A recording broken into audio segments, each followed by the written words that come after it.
how do we start getting people to reconnect and feel the humanity of each other again?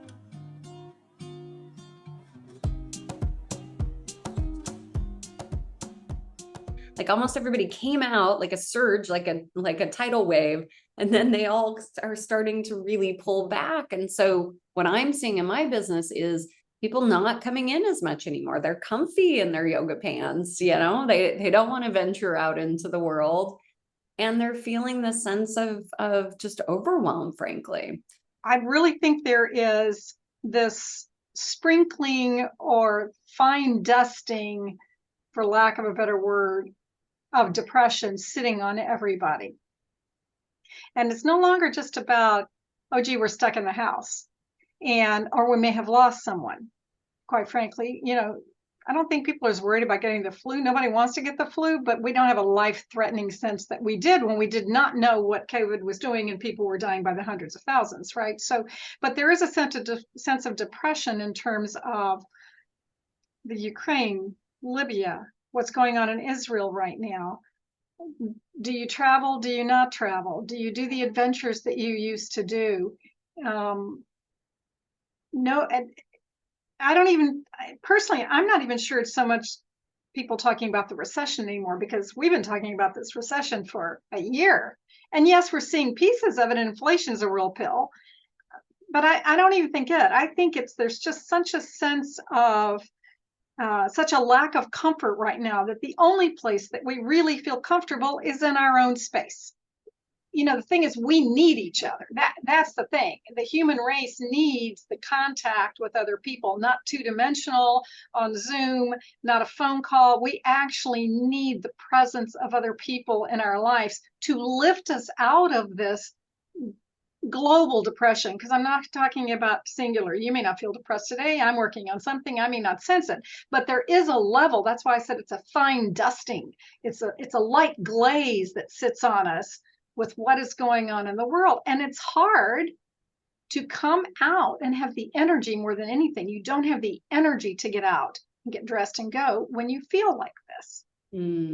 So I feel like until we really recognize what is going on, because a lot of people don't want to admit that they're depressed. They feel like they'll be looked down on if they own the fact that they are feeling down in the dumps or glum, that people will think that they're, negative Nelly or some of those conversations. And so they don't want to own it, whether they feel it or not. That's a whole other mental health discussion, right? But we have to, because we need each other. Yeah. My whole business is predicated, and much of your background in bringing people together is predicated on the fact that, to your point, we need each other. That physical connection, the handshake, the hug, the energy you feel when somebody is in the room is you're never going to replicate it on Zoom. I am wired as a very happy person. Like, just, I think a lot of this is luck and genetics and whatever. No, you are. I've even felt this like weird kind of funk I'd say probably the last 6 months. And I went to Europe for a month. I was like, I'm trying to like shake this however I can, but it is. And I think the problem is it's so hard to put your finger on it, right? Some because people are calling it, oh, we've lost our mojo, whatever that is. But actually that's an interesting word. We know when we have a little swag in our walk and we feel good. Yeah, it's like, I feel like maybe like a clamshell is in my visual in my head, where it's like people are closing the clamshell again, and we know it's not healthy. Again, loneliness, epidemic, crisis globally, not just here in the US. It's globally. Quite frankly, the mayor in London is doing right now, they're putting in billions of euros, well, back into pounds these days, but they're putting in a lot of money right now just for Londoners who have declared that they are extremely lonely. But the thing is, if we don't come out, how do we get over the loneliness? Our suicide rates are going back up again.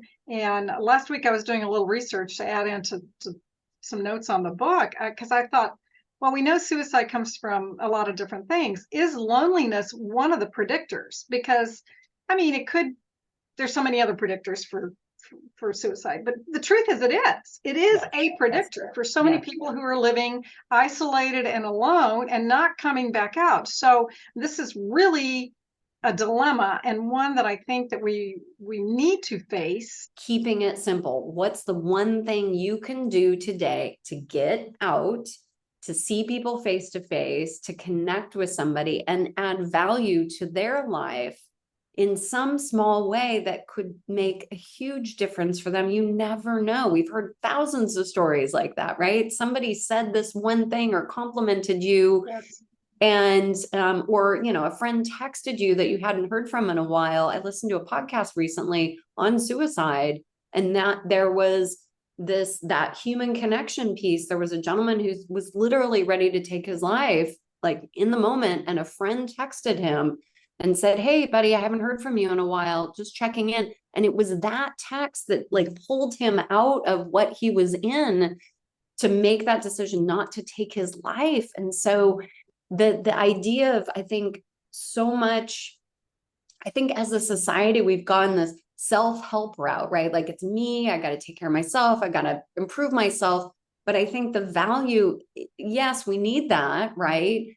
But I think really where we need to be now is, okay, we've done all the self-improvement we can do. Let's get out in the world and help other people, frankly. And that ultimately, I think, will, lift all boats as the tide comes up. And I can't tell you how many conversations I've had with people who admittedly tell me they are having mental health issues and are seeking a co-working space to connect with people because it's almost the only space they have. That, we've moved away in a lot of cases from churches, right, where we used to connect with people. Right. We used to bring community. We've moved away from community centers and libraries and all of these things that some have faded away over the years because of various reasons, and some because of COVID, and habits have changed. And so having a space where somebody can go, where it's not a big crowd, right? It's safe, it's supportive, they're able to come in and ask for help, ask for support for themselves and their business. Well, and the great thing about Hera Hub is that you have so many fun social events over there. There's always something going over there that's super fun. And, laughter is a big part of healing depression and healing trauma.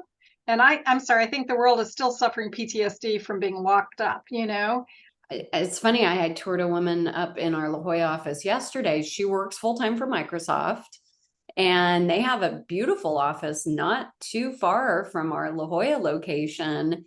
And she said, they're pulling people back in, like the burro dragging its heels. But she said, when she goes in, there's hardly anybody in the office and nobody's really talking to each other. And just the energy of the space doesn't feel like it did before. And so she's choosing to pay, $300 a month to work out of an office just up the street because of the energy and the momentum and her opportunity to meet new people and hear different ideas and bounce things off of people that aren't even her coworkers. Well, that's right. And I think sometimes people think of Hera Hub and some of the other co-working space as only really for entrepreneurs. But because so much has gone to remote, right? I think the general population needs to understand that that's not the case, that, spaces like yours and all, so many branches, spaces like yours are also open to corporate employees who are looking to still have community that they're not receiving because they're working remotely, that it's not one or the other, that you have a combination of both. I shared a podcast with you the other day called The Happiness Lab, Dr. Lori Santos. And this particular episode was talking about this very topic, needing community and connection and face-to-face. And I thought one of the segments was really interesting. There was this gentleman who had done a lot of research on not necessarily community. Interestingly enough, his research was around why Northern and Southern Italy during periods of time were more prosperous. So the South being a little more, rural, not as prosperous as Northern Italy. We know Rome and Florence and all of that. And all of his research over time netted out just this simply. It was the choirs. The choirs in these cities at the time period he was studying. If a city had a well-developed, well-engaged choir, right, it predicted economic prosperity and political climate for a particular city. Wow. The city was more prosperous and the government worked better because there was that sense of connection. People talked to each other. There was some accountability with other people in their community. They were connecting. And that ripple effect of that connection was not only commerce and all the other things, but also accountability to the government of what was happening and the decisions that were being made. It all wove together like a fabric. So I thought it was just fascinating. That is fascinating. Not to say that, we should all go start choirs, but they were community choirs. They were community choirs. Yes, not like church choirs. They were community choirs, right? Exactly. But places like co-working spaces can be that fabric. That's kind of the new version of the choir, right? Although I do think you need to start a choir there. The Harrahut Choir. Exactly. But Rotary, the same, right? I mean, yeah.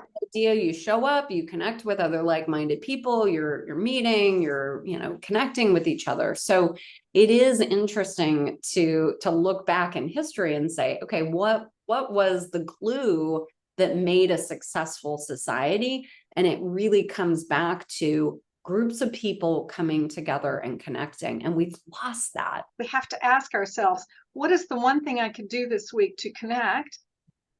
Not on Zoom, not on the phone, but like in person. What can I do 2 or 3 times, a couple of times? Make yourself do 2. What can I do? And then do it. Yeah, the word that's coming to mind is initiator. Maybe we can put on the initiator cape. Yeah. I'll get mine out if you'll get yours out.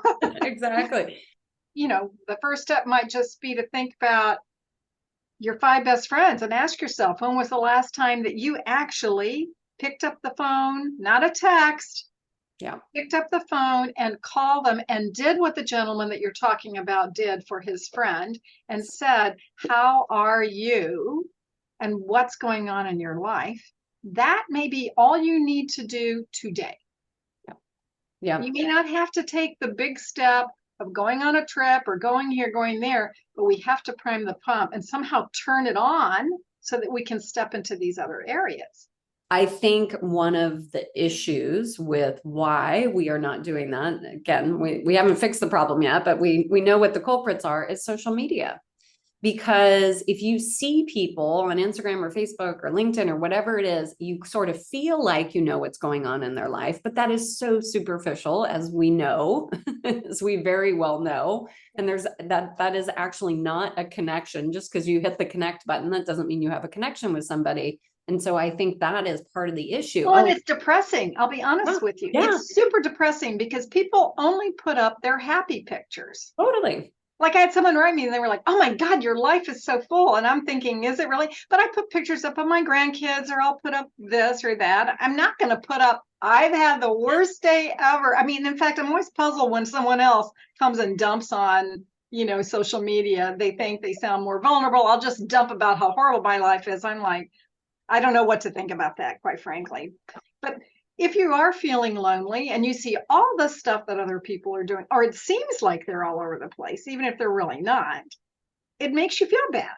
Yeah. If you're feeling lonely in particular and you see that.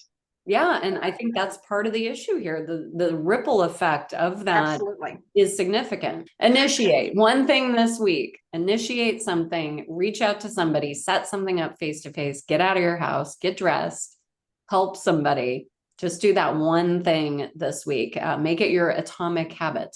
Yes. And then actually, check back in and write what you did, share. Yes. Because someone else may not have thought about that. Yes. Let's start a conversation like, oh, this week I did this, and here's what I got out of it. Yes. Okay. What's our hashtag, Linda? Hashtag initiate. Okay. Hashtag initiate. That's the first one. We'll come up with plenty more. Okay. Sure. All right. Sounds good. So when you go out and initiate, use that hashtag and let's start a global conversation about getting out for the better of the world and our mental health.